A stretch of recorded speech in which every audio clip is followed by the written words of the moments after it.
Thank you for joining us for our short video on what is a bundle payment.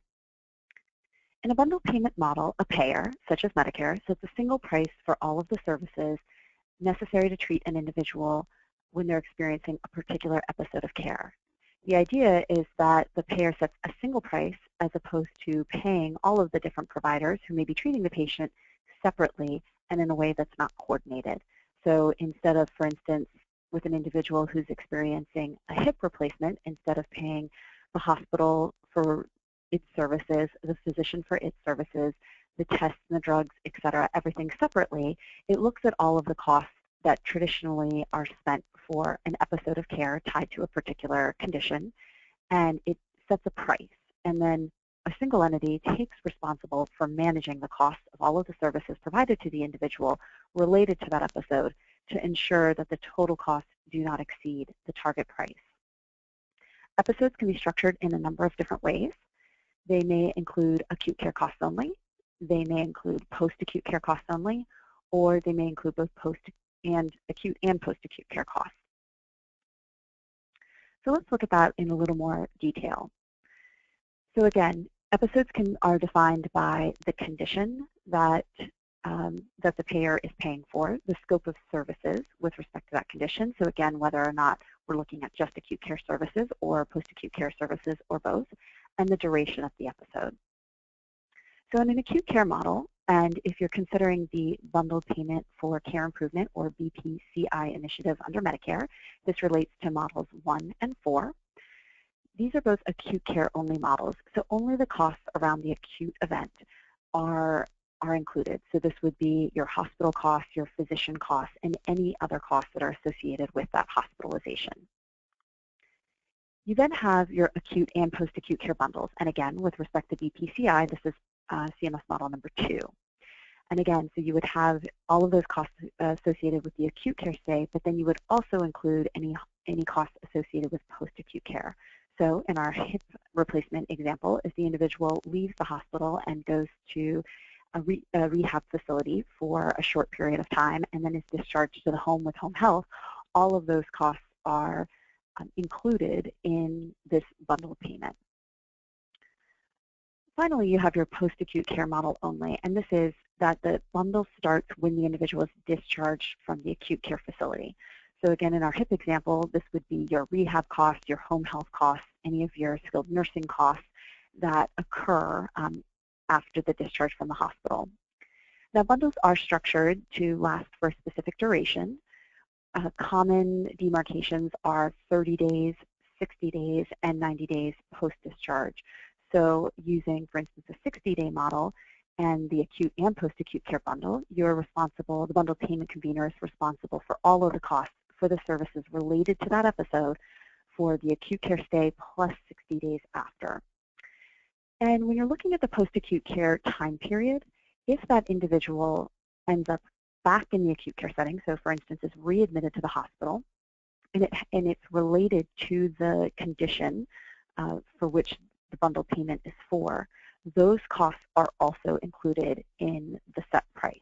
So the bundle payment convener is responsible for managing those costs, so including a rehospitalization if they fall within the time period that has been established under the bundle. CMS is testing bundled payments for 48 different conditions right now. The most common are your hip and knee replacements, but there are a number of other conditions for which CMS is testing payment, and you can see these here. In many of these instances, they may be testing on some of these in just a few locations where, for instance, they're testing hips and knees in many locations. I want to talk a little bit about the payment model. So there are two different ways to pay for bundles. One is in a retrospective model, and the other, which we'll talk about next, is in a prospective model. The vast majority of bundle payments today, especially in the Medicare space, are being done on a retrospective basis. So what this means is that the payer identifies for a particular condition and bundle structure. So let's take our hip replacement as our example, and we're going to talk about both acute and post-acute care, post-acute and post-acute care bundle, so a Model 2. they set a price for what a target price that they want all of the services for that condition to not exceed. One entity takes responsibility for managing the services for the beneficiary who is part of the bundled payment program. So the payer, for instance, sets the spending target, and then they also set performance standards that the bundled payment convener is working to meet. The bundled payment convener then works with all of the different providers who may be treating the beneficiary, and they work with them to establish clinical protocols. So this is using evidence-based guidelines to determine the best course of care for a particular condition, and then working with those providers to ensure that they consistently apply those evidence-based guidelines in the course of delivering care. The idea here is to reduce variation that may hurt the quality of care or exceed the cost that has the target price that has been set without necessarily improving health outcomes. The convener will assist those providers in managing the patient by providing data analytics. So for instance, by identifying patients and indicating which patients are part of a bundle and which are not, and then monitoring the services that are being provided and matching them against the evidence-based guidelines to identify if there's any variation that's happening either in the clinical services that are being delivered or the cost. To the extent that the bundled payment convener is successful in managing the services under the spending target and meeting the performance standards, it may be eligible for shared savings from the payer. And the bundled payment convener may decide in its relationship with these other providers to share in some of those savings. Of course, if the costs come in above the spending target or the bundled payment convener cannot successfully meet the performance standards, it may owe the payer money. And this is called shared losses or downside risk.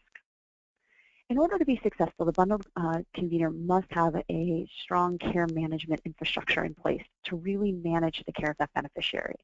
So that's, again, to understand who are the beneficiaries who fall under the bundled payment model, making sure that they have a plan of care that, again, aligns with the evidence-based protocols, that all of their providers are aware of that plan of care, that the beneficiary knows how to engage with the healthcare system, that as they transition between settings, that they have assistance in doing that. So there's a whole care management element that the bundled convener is responsible for. The really key element, though, of the retrospective model is that all of the providers who are treating that beneficiary continue to be paid directly by the payer. So for instance, Medicare will continue to pay the hospital, the physician, the home health agency, and any other providers that are treating the beneficiary under that condition directly. The bundled payment convener is not receiving an actual bundled payment that it then needs to distribute to those providers. When that occurs, that is what we call a prospective model. So in a prospective model, largely many of the things stay the same, and I won't review them again here, but there are clinical protocols and data analytics and care management infrastructure that must occur.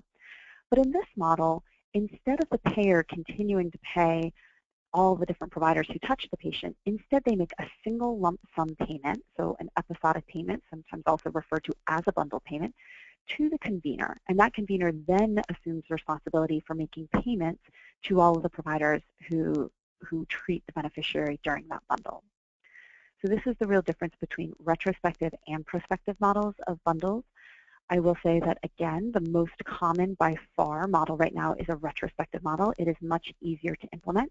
You retain largely a fee-for-service payment structure, but you are constantly tracking the cost of all of those fee-for-service payments against a target price, as opposed to the prospective model where the convener actually takes responsibility for payment. In many ways, bundled payments are sort of like a mini ACO in the sense that a single entity is really responsible for managing the care of the beneficiary and working with all of the other providers who may touch them, helping to implement data analytics that can support them, as well as clinical protocols.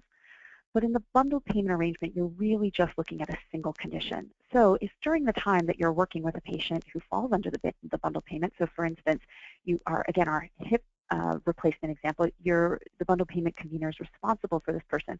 Let's say they acquire pneumonia that is completely unrelated to their hip replacement or their stay in the hospital with respect to that, all of the costs associated with that condition would be treated separately and would not fall into the bundle.